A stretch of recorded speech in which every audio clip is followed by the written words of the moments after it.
career, but like there were time periods where me and my buddies were having conversations and discussing whether Baron Davis was the best player in the league at the moment. Like he put together like a half of a season where he'd be super dominant.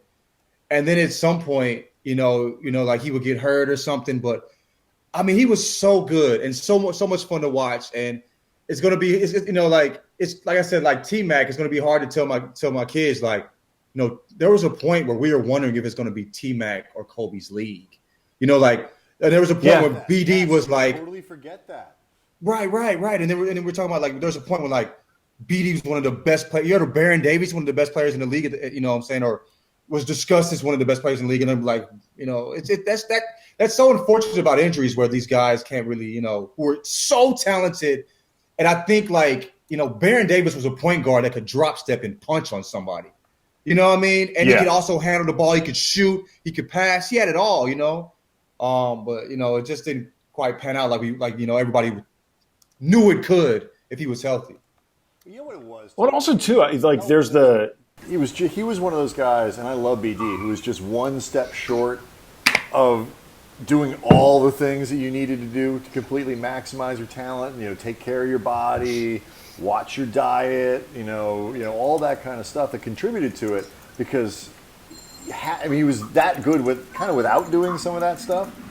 Imagine if he had. Like he's one of the great what ifs. And there were points when he would, like, I remember, like, I think it was preseason where, like, he'd be on the bike when he wasn't playing, or he'd be jump roping on the side, you know what I'm saying, when he wasn't playing and stuff, trying to, like, I mean, he'd come in to like, seasons at peak shape, when some season when I think it was with Charlotte at the time, and it just, like, knees and stuff or whatever issues would come up, and he just, it would, like, end an incredible season, you know what I'm saying, so. I mean, look, man, it's hard to do, to really undergo the discipline that like the great ones need to really stay that great, even with all that natural talent. Like, I think it can be easy for a lot of people, like all of us, like people who follow the game, cover the game, respect it, to really remember, like, this is hard. Like the type of discipline that you need as an athlete, and like everything that encompasses, it's not for everyone. Like, it's really damn hard to do.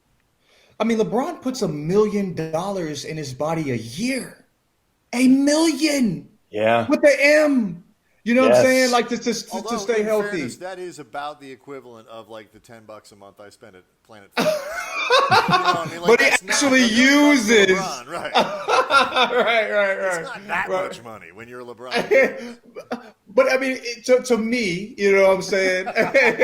That's a lot of money, to invest in the body. But I mean, think about this. Michael Jordan didn't start lifting until he was 30, I think they said? Something like that, yeah. Right, late 20s? I mean, I think to get past the Pistons, they were like beating them up in the early 90s, late 80s. And I mean, like, you can't do that anymore, you know what I'm saying? But I mean, there's a lot of luck that comes in it too, and people like BD who are just, extremely athletic, and he was athletic in a way that not many people were that athletic at his size, the things you have to do to stay healthy, I don't think we were as prepared, or understood as much, you know what I mean? It was funny. We were joking. Andy, which show was it we were doing the thing with the biceps? Who was on? Was that with Oliver last week? Yeah, that was with Oliver Maroney. Okay, so we're talking with Oliver Maroney about that. And, like, Michael Thompson, who we work with at the station, is absolutely obsessed with the human form and biceps and arms and all that. And he's got this picture that he carries around of him when he was fishing. And in fairness to the guy, just yoked. Andy, you would agree. It's like, it's not. Oh my God, yeah. he looks amazing. I mean, if I were him, I'd show everyone that picture. I'd show strangers. Michael does, I think. And so we put up a poll, like, who has the best arms? And we threw Michael in there, like, the best arms in basketball history. And there's like Corey Maggette and who else was in there? David Robinson. We had Maggette, we had Andre Iguodala. Ben Wallace's name came up a lot. David Robinson's name came up a lot. But like the converse, you talk about guys like didn't even start working out or weight training until like 98 or 2003. Like more than like who are the best arms, like, all the worst arms in NBA history are from the mid 80s. Right. Celtics, exactly. Yes. But I mean, like, what's interesting? Like, do you think Iggy? I mean, Iggy. People like Iggy and Maggette. They looked like that in college when they were going. You know what I'm saying? Like, they probably looked like that in high school before they even really lifted weights. That's in elementary school. Maggette probably looked like that when he was like 9. Right. I mean, do you remember how incredibly athletic Iggy was in Arizona? Oh yeah. Yeah, I mean, absolutely. He was insanely athletic. When he was playing with the Pistons, he was incredible. I think it was the Pistons who he was playing with when he first came into the league. The Sixers, wasn't it? Mm-hmm. Yeah. Mm-hmm. When he was, I mean, incredibly athletic. And we look at we look at him now, and I guess Iggy's probably run of the mill athletic because the freaks of nature we have in the league now. But it's and that's what trips me out about people saying basketball isn't as good as it used to be. That's crazy to me. No, it's not. It's much better. We had like. Do you realize how incredibly? I'm not going to say who, but people I respect greatly are talking about how KD and LeBron wouldn't have dominated in the '80s. And shut up. KD is a 7-foot shooter that has guard handle. I mean, hopefully he comes back healthy, but there is never a time that the planet has existed and basketball has been on it where KD wouldn't be the best scorer, you know what I'm saying, at any point in the league. He is a absolute freaking nature, you know what I'm saying? Like LeBron, I mean, are we really acting like in year 17, he didn't switch from like a point forward to actually point guard, leading the league in assists. Like, the dude can play every position. I saw Bron play. I saw Bron in Atlanta. And this is when I realized Bron was on a different level. I saw him playing with the Hawks. First off, he was like playing half speed for like 3 quarters. You could tell he was kind of biding his time, and then when it was time to turn it on, he turned it on. You know what I'm saying? But like there was a point when he passes the ball and the defense was shifted. He passed the ball, and it's like do you hear that echo? Is that me? I'm not sure. It's the fax machine in Brian's business room. Okay. My headphones were like really low, so I took them out. But now is everybody hearing too much stuff? Or is that? I think there's Yeah. Is it worse? There's reverb. Yeah, there's reverb. Okay. It sounds like we brought in a fourth guest who's using a CB. Right. It's like somebody's talking to us from the past. What's going on? But yeah, it was. Yeah. But I was at a Hawks game. Yeah, you're good. No reverb. Okay. So I was watching the game, and Bron throws a pass to Love in the corner. He threw it, and the ball, the defense shifted right as the ball was passing him. It was like he knew what the defender was going.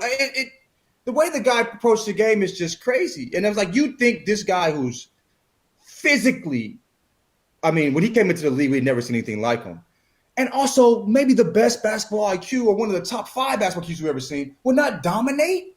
That's crazy to me. But basketball is much better now. Well, I mean, look, if you wanted to make LeBron, you can't make this argument. It's just silly. Like, it's stupid. People try If you wanted to try to make the argument against Durant, and I want to make this clear, like prefaces, this is not what I subscribe to. I'm not even buying my own argument. I'm just presenting the counterfactual that, spoiler alert, I think is BS, but whatever. We'll move it forward. Okay. If you wanted to say that Durant in the 80s would have been in a league where there wasn't this type of premium on outside shooting, and he wouldn't have been developed the way that he was, and therefore would have been asked to exist more in the post, and because of that, he wouldn't have thrived the same way.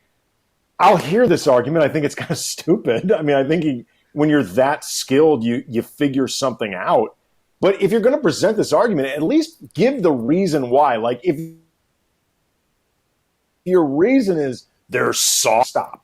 Like, just stop this. I'd like to say that I don't think any NBA player is soft. You're playing 82 games, and especially somebody like me that sits on my couch or sits on a desk for most of the day. I'm not going to call anybody soft. I work out probably an hour and a half out of the day, and I can't wait saying for my workout to end. And for these people to dedicate their lives to that, you know what I'm saying? I can't call them soft. But I'll tell you soft. The three of us on this show, like, right? I am like we're soft. Soft. Yeah. Like really soft. Yeah, right. I mean, that's why I'm not playing sports. You know what I'm saying? Like, I mean, the toughness it takes in order to dedicate yourself to a sport is ridiculous. I mean, that's fandom. That's part of it, and I think they know it too. But I just think that's such a ridiculous excuse for players not being.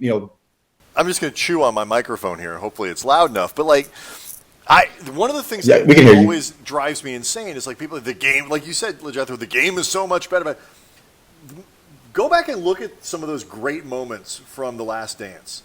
And there's Jordan with the dagger, this and that, and whatever. But in the bottom right-hand corner, you see the score of the game, and it's like 78-72 with like 2 minutes left. The final. Right. The final. And Jordan had 36. Right. You know what I mean? Like, you know what I'm saying? It's like, bro, like, this is not great basketball. And I mean, and watching it, like, I'm a Bron guy, but if people say Jordan, like, I'm not going to argue over the GOAT. I call Jordan a GOAT. I call Bron a GOAT. I'll call Kobe a GOAT. They're all GOATs. When watching it, I felt a sense of nostalgia. You know what I'm saying? I loved MJ. But, I'm not – let's be real, man. That wasn't when watching the games, like, on the throwback, ESPN games, you know what I mean? How long before you turn into Seinfeld reruns? You know what I'm saying? Like, I actually checked out like some repeat Lakers on Spectrum, some stuff they were putting on ESPN, like you were saying, LaJethro, and it's like, is this really that entertaining? It's not. It's not. There goes I mean, like, Magic, like, if you could isolate Magic for a whole game, like, that's entertaining as hell. Or like if you isolate Kareem for a whole game, that's super entertaining. But like, that's sort of the game within the game. The actual game, it's like, you can take it or leave it. I don't, you know what I'm saying? I'm not sold. Well, I mean, the other thing though that I think, you look at like the Jordan generation and like the guys like Barkley who seem really protective of their own generation of players. And I've always, my theory on that has always been that all of those guys need to be as the best ever, which obviously you can make that argument. It doesn't require that much work. Not at all. It's important to them that Jordan remain the best ever because then they have the reason why they could never beat him. Like the minute somebody passes Jordan, then all of a sudden they've got slightly less of an excuse. But the notion of today's players being softer, even if they are, all of those players from the 80s and 90s who say today's players are softer, you know who used to say they were soft? All the players from like the 70s and 60s. They used to say all those guys were soft. And the thing is, I'm not signing up to watch a basketball wrestle. You know what I'm saying? I'm not trying to watch wrestling. You know what I'm saying? I'm watching basketball, and I want to see the best basketball players play basketball. You know what I mean? So the fact that they aren't tussling in the paint and beating each other up, there's boxing for that. There's MMA for that. I don't need that. But that's the thing. It's like when you have this, it's important to define your terms. Like the 80s, that actually was kind of fun. Like, it's the Lakers versus the Nuggets, and all these. It's like it's 142 to 138. Like today's basketball, too many threes. Like all it is just skill. It's up and down, skill everywhere. Like the worst players, the guys who used to be 7-foot plotters, they all have great skill. It's the 90s and the early 2000s that sucks. Like early 2000s was brutal. It was brutal to watch. I'm brutal not saying that basketball. They weren't good players, but it was brutal to watch. All in the name of, like you say, LaJethro. It's like, let's make this wrestling. Let's show how tough we are, and like how many gouges we can have on our skin before the end of the game. I don't need that. Yeah, I mean, Lambeer was a great basketball player. I'm not going to turn on the television to watch Bill Laimbeer play basketball. You know what I'm saying? Like, I don't need that style of basketball. You know, when I'm seeing 7-footers, we're seeing aliens play it right now. Like we're seeing like, like Giannis.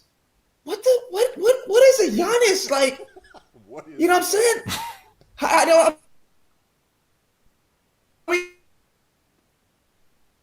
Like, dude, how does he? You know, the way he moves, as strong as he is. You know, like it's like what I'm not. I mean, like KD, Bryce. You know, I'm good on the '90s basketball. I mean, like I said, Jordan was great. If you to go, I'm not going to argue with you. You know what I mean? I understand why you think that and why you believe that. I mean, but you know, when you have to. You're getting to the point where like you're diminishing basketball to uplift it, like you said, Andy. Like it's just unnecessary. Yeah, Jordan's good enough. He doesn't need you to do that to, you know what I'm saying, to defend him. He's good enough without that. You know, the part that you mentioned about it being unnecessary. That's really what it is. It's not needed. Like he doesn't need your help. Jordan was pretty damn good. Right. I mean, he had a season when he was the MVP, Defensive Player of the Year. And he had the scoring title. What was that, 87 or something? Yeah, some point then. I mean, like that was his 4th year in the league, something like that. Year in the league, like he was. You know what I'm saying? Like you don't need the people. He was so stingy when he was playing. Like nobody won a thing when Jordan reached his prime. You know what I mean? You know, he'd even take the All-Star MVPs. You know what I mean? He wouldn't even let you have that. We don't need to defend Jordan with this trash. You know what I mean? Okay, this was That was not the word you were coming. Something though that Brian and I noticed. It blew my mind watching The Last Dance. That I really didn't know about the things that I've truly learned about him in that thing. I did not realize how many cigars he smoked on a daily basis, like during a season. Like I knew that he would occasionally smoke a cigar, but like I didn't realize like he'd have a cigar on the way to a game. Like he would have a cigar like immediately afterwards, which that's not good for a. Is there a version of Jordan that could have been better? Like if he actually had subscribed to a different lifestyle? Like did we actually miss like on a 10%, 50%, and the booze? Jordan is drinking beers. We saw him drinking a beer post-game. You know what I'm saying? He hadn't even left the locker room yet. He hasn't made it to the comforts of his own home. You know what I mean? Like, you know, he's still sweating from the game, drinking a beer. You know, like if he was challenged, we would. But I think he was just that good. It's one of those, like, but he's right on that cusp. When brings it back to what we were talking about before with BD. Like Jordan is right in that cusp of like he's pre-modern in some ways, but like you go back and you watch, he played at North Carolina with no 3-point line. That's how old Michael Jordan is. There was no 3-point line when he played in college. I saw that. I was like, you have got to be bleeping kidding me. Because I don't think of him as that old. I think of like, you know, Jerry West playing at West Virginia with no 3-point line. But that's what that era was. He was on the same team as James Worthy. Again, I don't think of Michael Jordan and James Worthy as from the same era. They were like teammates at North Carolina. So he straddled that line. James Worthy was 2 years older than him or something? 2 years older, I think. 2 or 3? Yeah, he was 2 years older. 2 years older? Yeah, I think so. But it's like they're like contemporaries. I don't think of it that way. So like, you know, Jordan crosses that era where like he wasn't taking. Imagine if Jordan did with his body and his diet and his lifestyle what like LeBron does, what Kobe eventually started to do. What these guys? What if MJ went vegan? You know, it's like it never occurred to MJ. You know what I mean? I think if he played in this era, he would have. Yeah, I'm sure because it was worth too much money. You know, what I'm saying? I think he would have been right. I think he'd been challenged to the point where he'd have to as well. But it's you know. It's just one of those things. Saying when you're having like Leonard's Yeah, completely. But it's like you just wonder, why did it never occur to anybody? Like, maybe we should take better care of ourselves. Maybe we shouldn't do that. Like, it's one of those things that's amazing. You know what? Go ahead, Andy. You know what some of it may have just been is the money wasn't the same. I mean, like the money will motivate you in ways to take care of yourselves. Like, not that those guys didn't make a good living, but remember like how long it took for Michael Jordan to start getting really big contracts? Like, it took a while into his career. And, when you're in a place in the NBA where you recognize, like, okay, I can be a solid player and make $13 million a year for being considered like solid guy. I'm like the fifth, sixth guy in the rotation. I can make 8 figures a year. You start thinking about, should I go plant-based? Like, I'm serious. Like, that will motivate you. Like, you know what? I actually, really quick, on a separate tangent, but I saw this yesterday, and I think this is the greatest challenge I've ever seen in terms of plant-based ambition. Mm-hmm. I just read that KFC is looking to do a plant-based version of fried chicken, which to me, like, that's next level, like, ambitious. Because between the taste you're trying to replicate and the decadence, because, like, fried chicken is awesome, but it's also terrible for you. So it's like, when you eat it in part because you're breaking all the rules. And like, okay, this might be taking 7 days off my life, but screw it. This chicken's awesome. It's worth it. It's that right. Good. Right. Kate, both the taste and the decadence, like the guilty pleasure, the thrill, plant-based fried chicken. That sounds tough to me. I mean, it's part, like you said, part of it eating, KFC is that it's bad for you. Doing bad things is fun sometimes. It's one of those bad things that isn't bad enough where you can still enjoy it. You know what I'm saying? Yes. And so, like, and also it's just disrespectful. You know what I mean? Like, it's like barbecue. Like, I don't even. Is it disrespectful to fried chicken or to the plant that you're trying to turn into fried? Both. I would say both.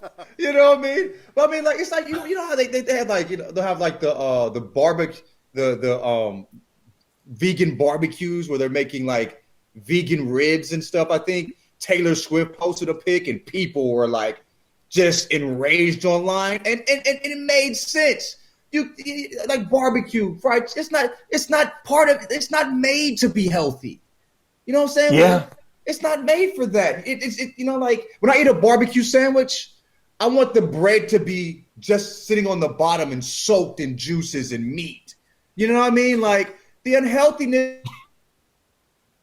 Yeah, this is part of the joy.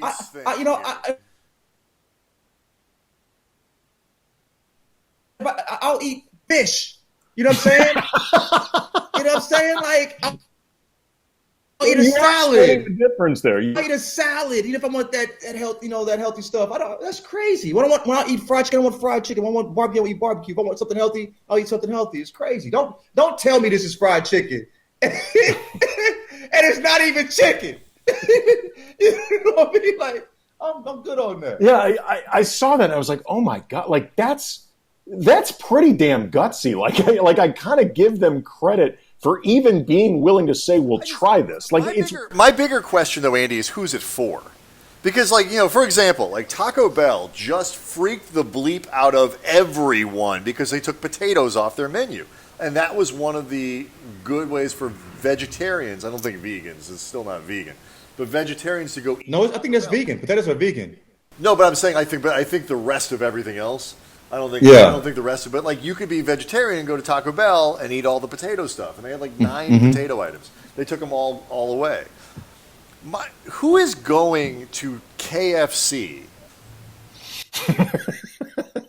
And it's like, the only thing that's holding me back from being able to go to the KFC drive-thru is they don't have enough vegan options for me. Right. No one ever. Right. That's the part that confuses me. Is like, they say, wait, so ordering one like, what? Who are you bringing in? Because it's not healthier necessarily. Like the Impossible Burger is better for the environment, I suppose, because it's not Mm-hmm. it's plant based that way, and you're not beef and whatever. Yeah. But in terms of healthiness, it's not No, necessarily- dirty little secret.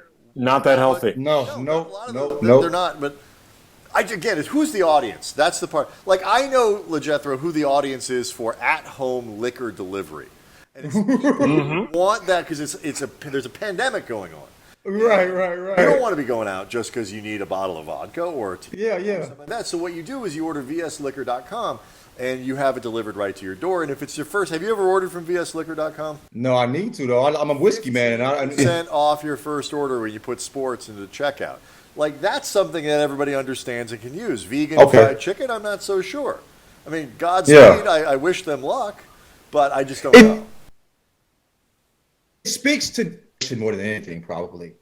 KFC isn't a place where they need to create vegan fried chicken. Yeah, it's like the last ditch effort, I think. Did the Popeyes chicken sandwich kick their It might have. ass that badly? Oh, It's really good. yeah, But like, did that just put them on tilt? Like the success of that sandwich, like they're almost thinking they got to get out. to be honest, I haven't had a bucket of KFC in a long time on that tail for a minute. You know what I mean? I think the fried chicken sandwich just put it over the edge. You know what It's I mean? a Like that was a really good sandwich. right. I mean, I think it's better than Chick-fil-A. I mean, Chick-fil-A doesn't. The thing about Popeye sandwiches, it made me. It's better, but it made like. If I eat a Popeye chicken sandwich, I gotta like carve out a good 2 hours of my day to kind of like nap, and that's the wear. Its effects have to wear off. You know what I mean? But when it came to like with Chick-fil-A, I can eat it. I'm fine. So that's the difference. It's just it's heavier, but it's much better. The Popeye chicken sandwich is much better. Yeah, I mean, I don't picture Popeyes ever deciding to roll out their vegan line of sandwiches or chicken. I think Popeyes has decided we are who we are, and if eventually the plant-based revolution passes us by, then you know what? We'll say we had a good run. We'll remember ourselves fondly, but Take we're their not chips and going cash there. out. Take their chips and Exactly. cash out. Exactly. Like I don't picture them ever deciding, you know what? Let's dabble in that. Like, because again, like when the staple of your diet or the staple of your menu, I should say, is both meat based and also something that is inherently unhealthy, there's just only so much you can dress up about that. Or there's only so many people you can bring in. Like the vegans, they're not coming to you. Like it just they're not looking in your direction. I feel like you have to accept that. Completely agree. Well, it's also you're just So you're like go ahead, Brian. basically the single wing at that point. You're the last college in the country running the triple option. You're just we're going down with our sandwich. That's it. Where do you want to go next, Andy? You want to do a little LeBron? Well, I was going to say when we were DMing. Well, we'll save some Dwight, but I did want to because when we were DMing about what we wanted to get into tonight, one of your lines was Braun. So figure we got to get into a little bit of LeBron, and I guess one place to start would be the NBA announced games that they're playing in Orlando won't count towards MVP voting or awards voting in general, which for a lot of people could be the final of LeBron's MVP candidacy because he had been behind to catch Giannis. He was going to win but now it's pretty much guaranteed. I feel like okay. All things considered, and I mean, it doesn't. I mean, it's not in year 17, but year 17, Lakers go from a team that's not to leading the West. Okay, Bron is to play at a position that he's never played in his entire career, leading in assists, you can see the difference on that team when Bron is not on court. When he's not on the court, that team is a totally different team. And I just think, like, for me, there's no team player more important to their team than Bron. And I think there's no player that's played better this year, considering taking everything into consideration. He's 27-7-7. He's around there. But I mean, other than the assists, he's up in assists a whole lot. Yeah. For me, I just don't see. For me, he's the most valuable player in the league. That's what I think. You know what I mean? Especially for his team. So. And what they've done this year. See, Andy and I, neither one of us are awards guys. Like, I don't. As long as if you don't give it to, if you gave it to JaVale McGee, who's had an excellent season. JaVale McGee is not the MVP of the NBA. So if you gave it to JaVale, then that's bad. I'm going to have an argument with you. But I'm not going to sit here and tell you that Giannis is somehow less valuable or whatever than LeBron and have this argument. Both of those guys have been absolutely dominant. They've both been amazing. And I think, context starts to do it for LeBron. And, he talked about it today, media availability, where he was saying, everybody said I couldn't do it in the Western Conference. Well, now I'm in the Western Conference and I'm doing it. But that doesn't mean he's been better than Giannis. Giannis, like you said before, is like an alien from another planet. So the part that I hate about these arguments is it tends to start devolving. I got a question. This guy sucks. I got to start. Oh what they no, do. never. But that's never, what it becomes, and it drives me insane. Yeah. I got a question. Is the best player in the league always the most valuable? Oh yeah, player in the league. I think both his MVPs. He wasn't the best player in the league, but I agree. At least with one of them, he was the most valuable. Yeah, I mean. It's one of those weird things where we've never really decided what it means and how we're also to some degree, it's like okay, years ago, there was a season. I remember I brought this up in a piece that I was writing about MVP voting, but I was like, look, if you're really starting to get into who's the most valuable player for their team, the answer that year was Chris Paul with the Hornets. And that was like a 17-win Hornet team. But I'm like, they literally would have been 0-82. They were literally unable to function on a court whenever Chris Paul didn't play. I'm sure his plus minus was probably something like $1 billion that season. It was insane. So it's like I'm not making the case that year that Chris Paul should have won MVP. You can't win that on a team with a 25% winning percentage. But that year, I really don't think there was anybody more valuable to their team than Chris Paul. Or the idea of, if you switch these guys to different teams, what would happen? I don't know, and I don't care. It's not going to happen. I mean, I don't know. In this fantasy season that we're creating, one guy's team revolts against him. He shows up on the new team like him, and it ends up dysfunctional. And then he demands a trade to another team. I don't know. None of this is real. I don't care. Hey, stop for a second. I have a question. So, another question. Here. You said what? I was going to say, stop for a second and then tell me. I pressed some buttons. Okay. Is this any louder?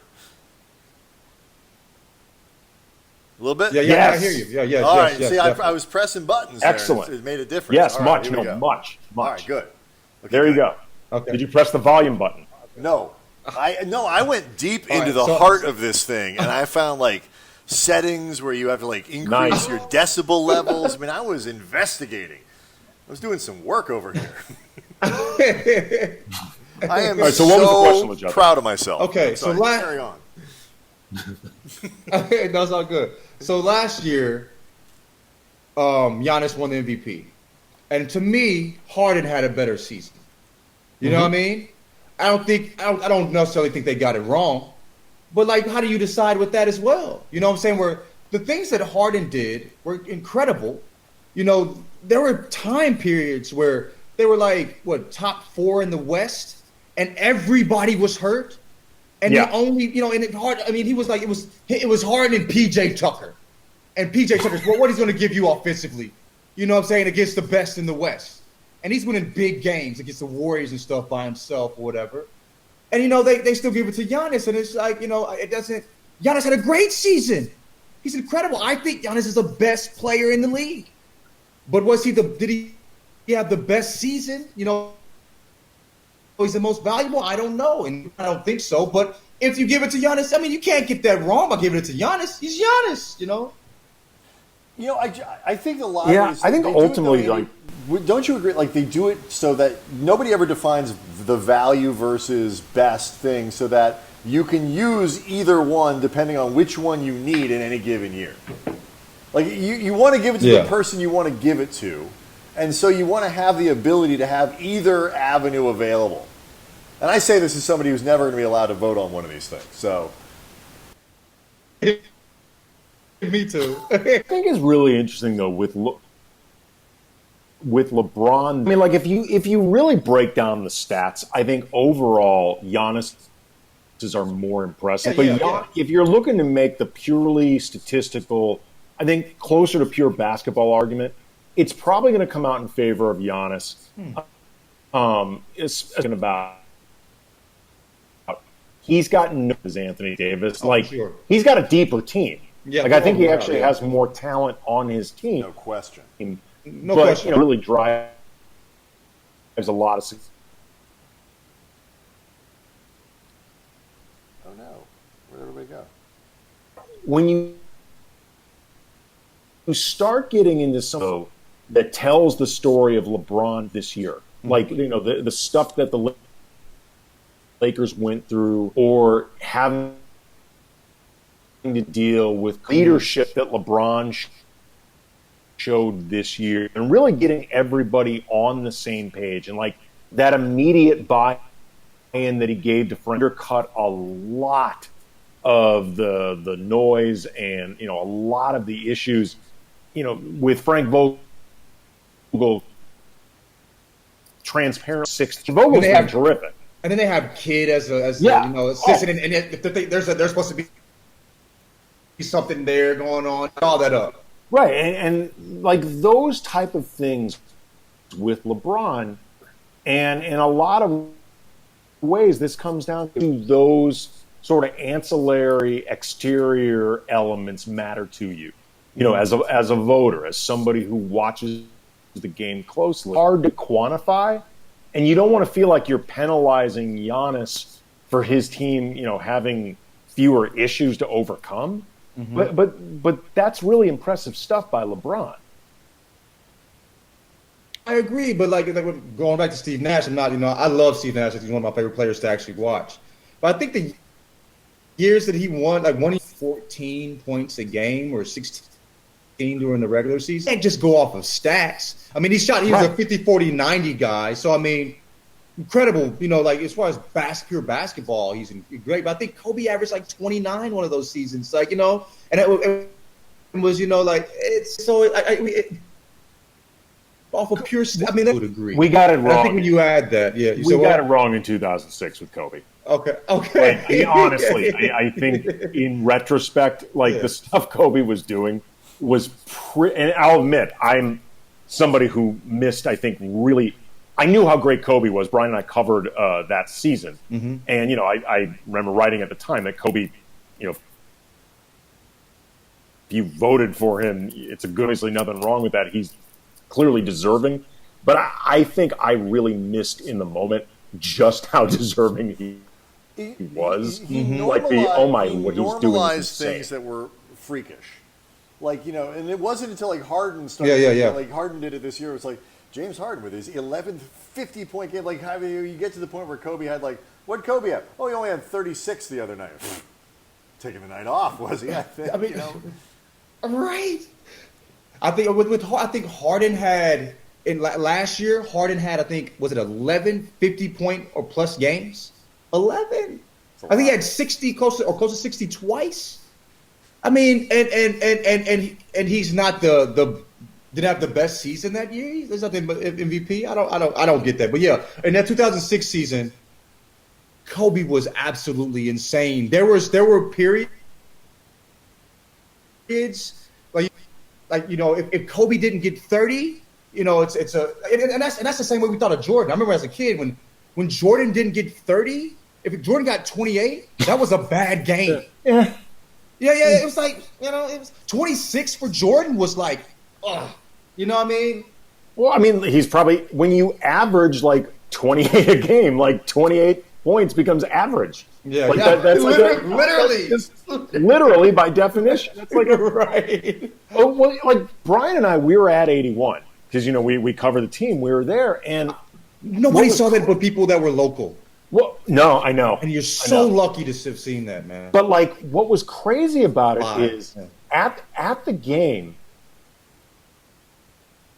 going into time happened. Kobe had 20. I think it was 26, and in the moment, it just felt like Kobe was, headed towards maybe like a 45, maybe even 50. But that season, Kobe getting 50 was so not out of the ordinary story. What felt like the story in halftime was the Lakers are trying to make the playoffs, and they're happy Raptors team at home. The third, like, wait, is it me or is Kobe? Yeah, like you're just like, oh my god, he's and there's 3 or 4 minutes left in the third. Like, my lord. And wasn't that game close? He needed all 81. You know what I mean? They pulled away at the end, but up until that point, it was close. Yeah. They were losing.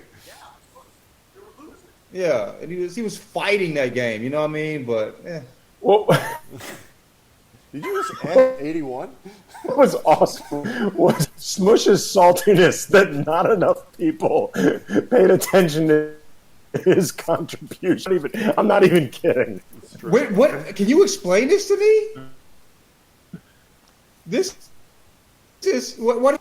The game felt like there were other guys who chipped in, and maybe we got them as well. Like a man didn't score 81 points in a game. He like that wasn't the story to him. Well, but you got to remember, LaJethro, Smush was also a guard, and he had 13 in that game.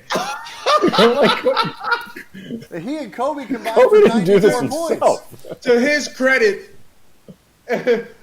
credit, I couldn't score 13 in a season in the NBA. So good for Smush, but. That's not the story of the night, obviously. I'm looking at the box score right now. Smush was a plus 11 in this game. So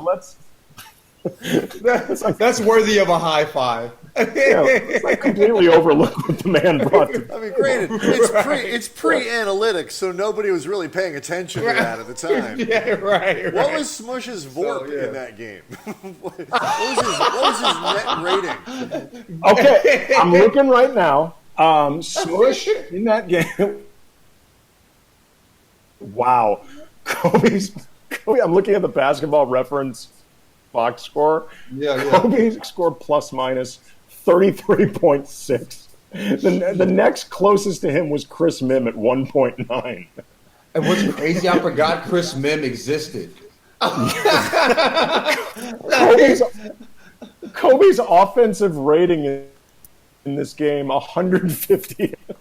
That's ridiculous. His usage rating, 56.8.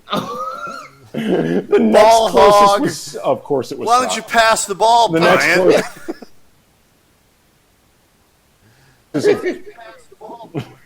Mush was in explosives, 17.7. Again, doing some heavy lifting. And feels like he's out over. Right. I liked how you put that, LaJethro. I liked how you put that. You didn't forget that Chris Mim was on that team. You literally forgot Chris Mim was a human being who has walked the earth, presumably still does. Right. How much money do you think? How much money do you think this person that you literally forgot about made over the course of his career? Millions. I would say. Specifically, this is a guesstimate, right? 20 to 30 million. $25.3 million.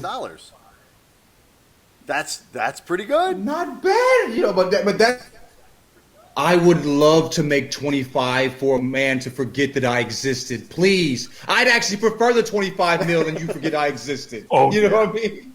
Oh, I could be vanished from all memories of this earth for half of that. Right? Easily. Easily. You know what I mean? I mean, seriously, you all could totally forget about me for 12.5. Like no memories of me ever. How old are you? Because I think this is semi-age. I'm 37. Okay. Close enough. Yeah. So I'm 44. Yeah. Andy's, I don't know, like 70. I'm not sure. Andy's very old. Very, very old person. So, like, there is a section, or at least a part of a generation of people that if you ask them, would you rather be rich or famous, would take famous over rich. When was this? I think sort of like the internet generation, like the share it or it didn't happen generation. I'm not saying everybody. Okay. There's still some smart people in this group.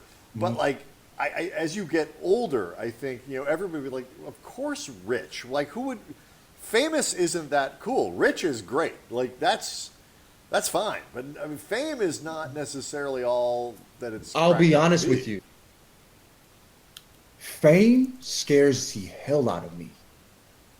The fact that you can't go to Trader Joe's and grab, like your mangoes and your, butter, without somebody stopping you in the dairy section, that scares me to death. Should have thought of that before we launched the late night happy hour. I'm good on that. I'm like my buddy Tyler, Dragonfly Jones. He's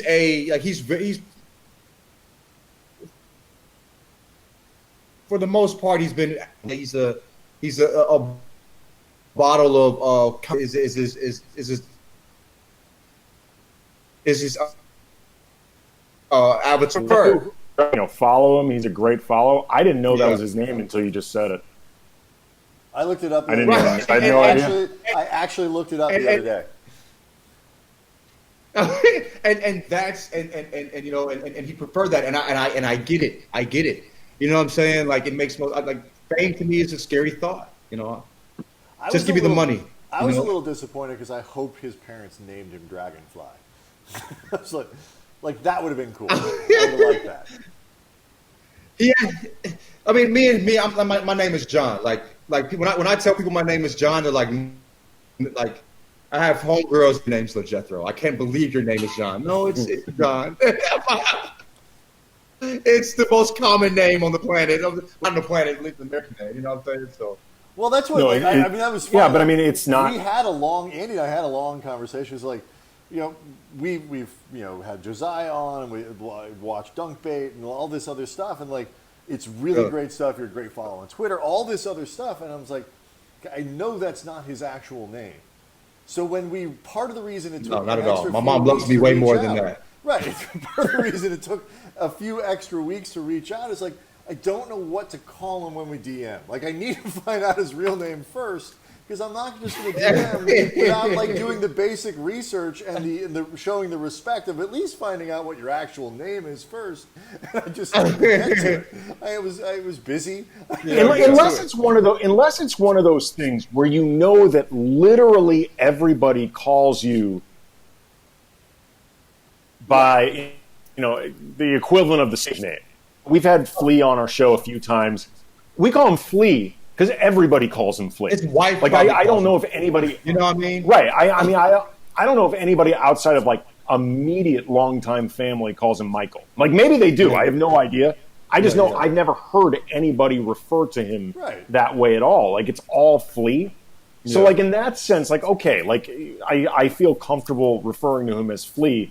Like if I text him, but in your particular case, I was like, okay, we have to at least show you that we've done enough research to at least we know that's not your actual name. Part of it, I admit, like there are moments where this is fine hard to be like, I don't necessarily have super high street cred, and there are moments where this comes through, like because it was about a year ago where I learned The Weeknd was not a band, it's a person. But part of the reason I wouldn't want to necessarily have a conversation with him is because I don't know what to call him. Yeah. Hey, the weekend. Like, if you call him, do you call him just regular weekend? Are you supposed to still use the in front of it? Like, do you call him like what do you want? Do you want a soda? I'm heading over to the thing the weekend. Do you want a Coke? Like, I don't know how to talk to people whose names are an article and then something that isn't their name. I don't know how to do that. I have friends that are rappers, and I refuse to call them by their rapper name. Like, you know what I'm saying?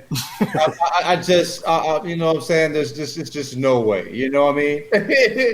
I guess, you know, but I understand as if I'm not, you know, don't know you personally, I'll use that. But I mean, y'all can call me John.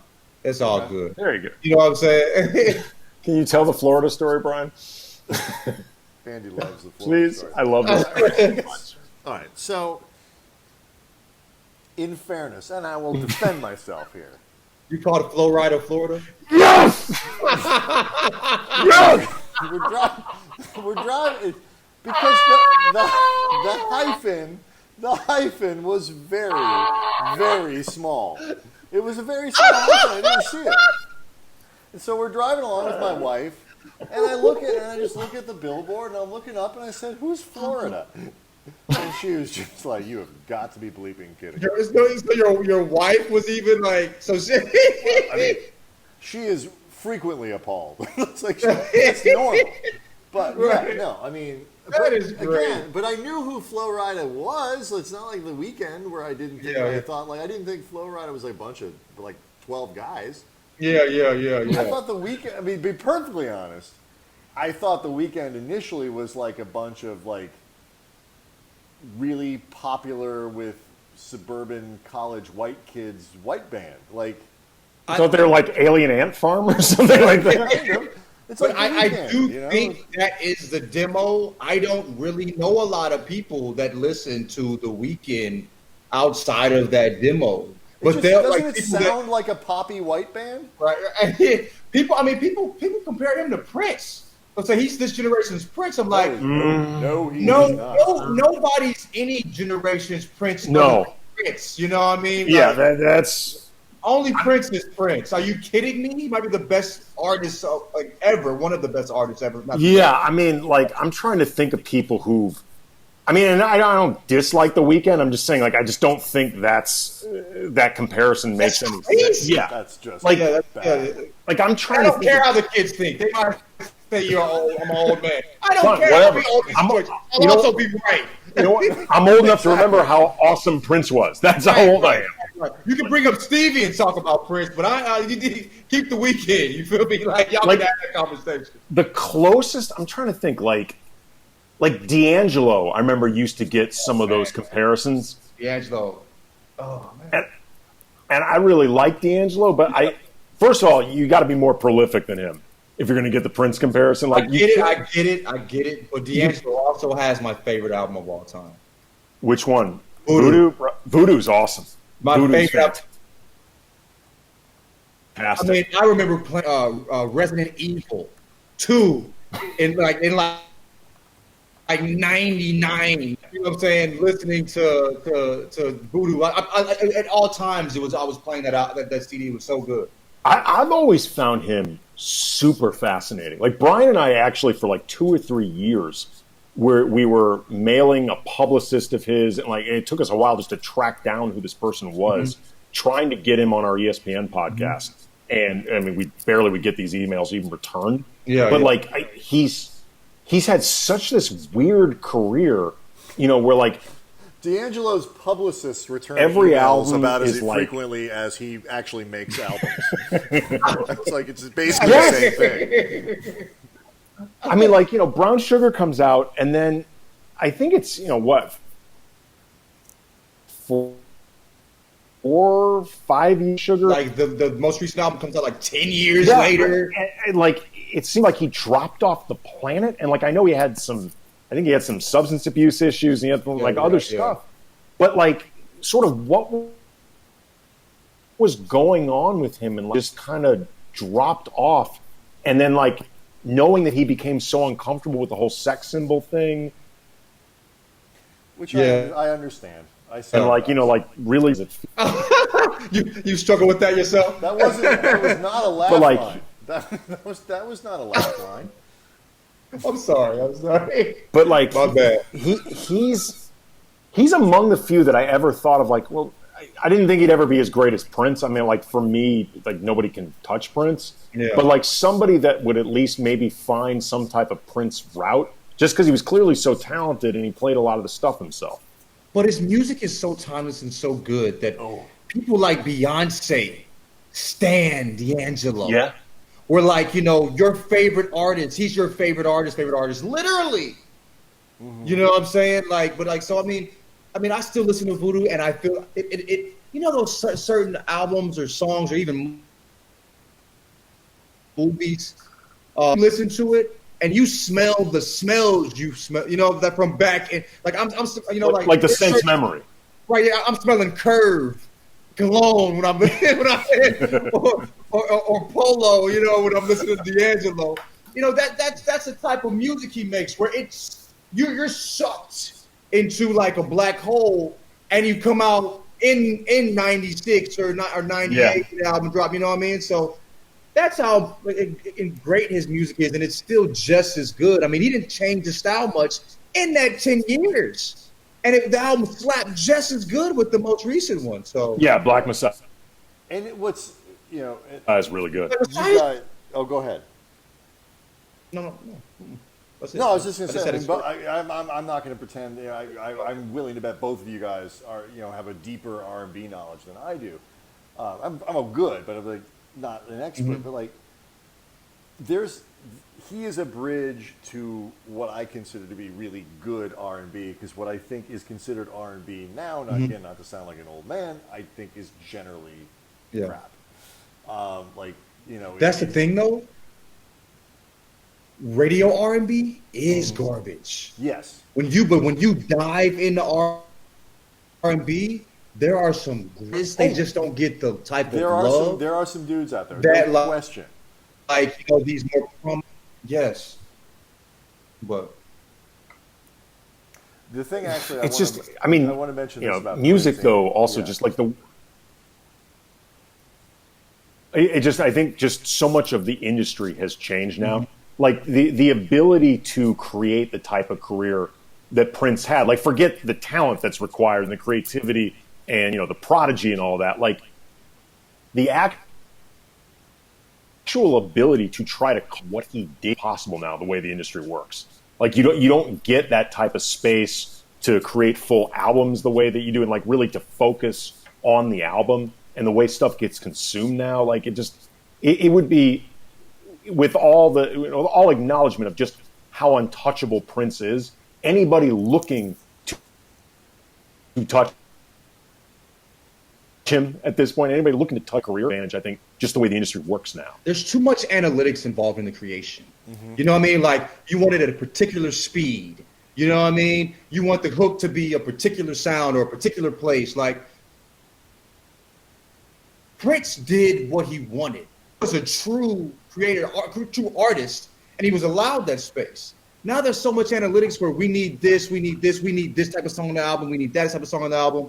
You know what I'm saying? Like, I mean, since the 90s, like the people's like greatest hits, like Jay-Z's greatest hits are not my favorite Jay-Z songs. You know what I'm saying? Like, the album cuts are way better, but all this, all the analytics and stuff are placed into these particular songs that are supposed to be the ones that people connect with, and it's just too much of that. I think there's not enough creation and it's not enough music.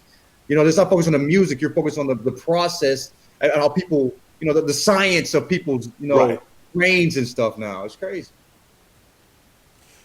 The thing that, Andy, you tweeted this out a few days ago, like that Bomani Jones noted, few people know more about Prince than Bomani. I didn't know that. Most things, because Bomani's genius. That's true.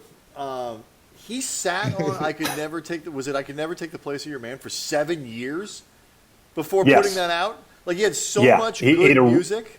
It could have been on Dirty Mind, which was in 1980, and instead it came out on Sign of the Times, which is 1987. And he recrafted it a bunch of times. Like, it sounds the version of it that actually would have been on Dirty Mind is really good, but the version that he came up with on Sign of the Times is like a masterpiece.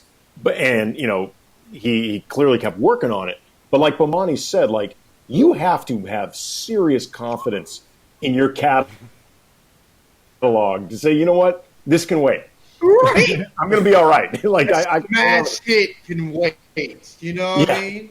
Like, this unbelievably great song, I'm going to keep it in my hip pocket just in case I need it. I can picture the rest of the band going, like, you sure you don't want to put that on? He's like, no, man, I got this whole 1999 thing ready to go. We're good. I got some stuff. We're okay. Well, here's for Dirty Mind, when it comes to, like, creating the album, like, consulting the band was Prince. Right. So basically, Prince had to clear this with Prince. And Prince gave him the high sign. And that was the end of it. Did he play all the instruments? On Dirty Mind, I'm pretty sure he did. It was him. It was Prince. Pretty it was just that, about the everything. guy who rented the That's studio the man. time, the guy who got him his underwear. That was basically it. Yeah. I got a briefs guy. You know, it's weird. Like, I've talked about this before with Brian and people, but, like, we're going now on almost 6 months exactly since Kobe's death. And, like, beyond just the sadness of it all and, like, you know, the tragedy of it, it still feels weird to me that Kobe's gone. Like it's weird. It's strange. And I haven't felt that way about somebody's death, like somebody famous like that, since Prince. Yeah. Like, I still think it's weird that Prince is dead. I think maybe because I'm a little younger, so maybe Prince dying obviously affected me. But, you know, I didn't, you know, my formidable years, Prince wasn't the man at that point. You know, I know Prince because I was cleaning the kitchen and cleaning the house. My mom was playing Prince. You know what I mean? There's a family thing on Saturdays. Right. We're not playing Prince, but, like, for me, I remember when Kobe was a kid. I remember when he got drafted with Jermaine O'Neal. There were the two high school kids that were coming in the league, I think, at the same time. You know what I mean? I remember, you know, I saw Kobe's entire career. Yeah. I saw him persevere in situations. Like, I'll tell you this, like, I wasn't a Kobe fan. I rooted against Kobe. You know what I mean? But I didn't, like, it's kind of like the Warriors were as a team, like, as far as basketball. But I'm going to watch the Warriors, which is great basketball. There's no way in hell I'm missing a Kobe game when it's on television. That's Kobe Bryant. I remember when Kobe towards Achilles in the next year, I think ESPN put out something saying that Kobe was like the 36th most like best player in the league. The rank. And somebody that wasn't a Kobe fan. I went on a rant. He disrespect. That's Kobe Bryant. You know what I mean? And to me, just like for me, I've come to the realization that Kobe Bryant's death will never be something that is real to me. You know what I'm saying? Like, out of all people, you know, I just, you know what I mean? Unblemished somehow imagine, you know, saving himself and Gigi, but I mean, that's for me, that was one of, like, Nipsey hit me too. Yeah. Nipsey, that's one that hit me too, yeah. It was a slightly awkward time to have to cut you off, but we do because the show's shut itself down. It shuts off in 27 seconds. LaJethro Jenkins, this was fun, Dunkbait man. podcast. It was. This is so much fun. Apologies for the technical problems at the top. We would love to have you back another time. No problem. Tomorrow night, Trayvon I'm down. Edwards. Y'all are great. Oh, great. That'd be awesome. Trayvon Edwards tomorrow, all about NBA bubble. It's going to be really fun. Trayvon Edwards tomorrow night. Yes. VSLiquor.com. See everyone tomorrow. Thanks, LaJethro.